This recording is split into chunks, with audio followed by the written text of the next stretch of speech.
Yan. Tapos din, ito. Meron tayong Pasio at saka ADB 160. Andito tayo ngayon sa ano, Apalit, Pampanga. Arayat, Pampanga. Ayan, Lagyan natin siya ng ano, Zenlo X1 60 watts at saka PIA original. Same sila. Lagay natin. Ay, dama tayo sa ADB. Ayan yung pagkakalagay ko dun sa ano, sa ilaw niya. Tapos ito yung mga switch niya. Ito yung switch ng MDL niya. Ayan, maliwanag pa. Kita yung bugo ng ilaw. Tapos lagyan natin ng passing light. Ayan, push button. Ayan, pagka naka-off yung MDL, sabay.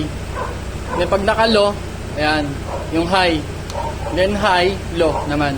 Sa busina, naglagay tayo ng hollow switch. Yan dito, tinago natin. Pag stock, ayan. Then loud, ayan, ibabaon lang. Sa ilalim, ayan, tinago ko. Para hindi naman kita yung mga switch niya. Ayan yung ilaw niya. Pag white. So nakita daw nila boss sa ano, YouTube. PNM nila tayo. Pa-install sa atin. Ito naman sa Pasio. Sa Pasio natin, 60 watts din yan. Zenlo X1. Dito naman natin siya nilagay. Then yung build niya.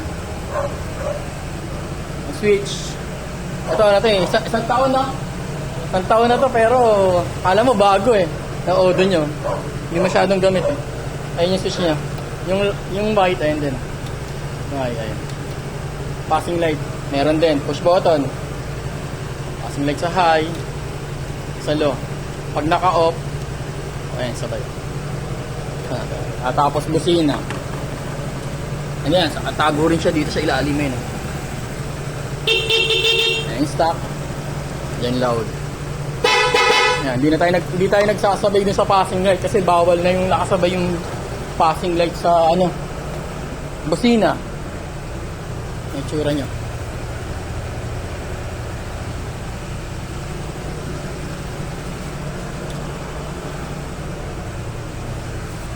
Ayan naman siya. Ayan. Sa dalawang unit. Tapos din natin sa Pampanga. Home service tayo. Yun lang. Thank you.